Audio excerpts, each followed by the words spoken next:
Russian President Vladimir Putin hosted France's right-wing leader Marine Le Pen in Moscow today. He and the presidential hopeful discussed building closer ties.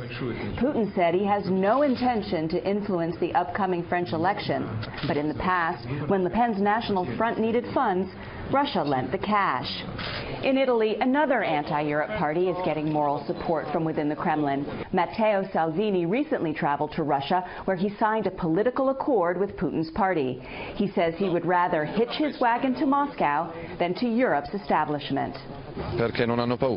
Because they don't have fear, because they were the first to go to Syria to fight ISIS, because they are fighting economic sanctions that don't make sense, which are damaging not only the Russian economy, but the European economy, because they have clear ideas on how to fight terror, deal with illegal immigration and the future of jobs.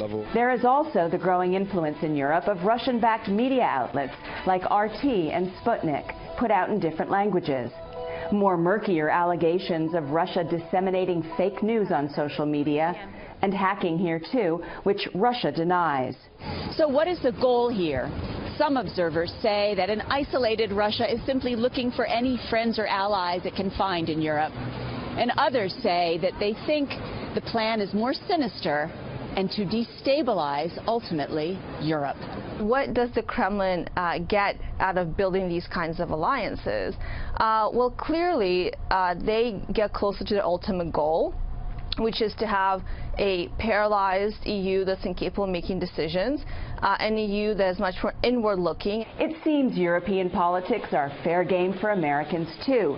There were widespread reports of individual U.S. citizens backing right-wing candidate Geert Wilders, who recently lost his bid to lead Holland. But at a time when the European Union appears more fragile than ever, on the eve of the 60th anniversary of its inception, Russia's pulling at the edges may have a serious impact. In Milan, Kellogg, Fox News.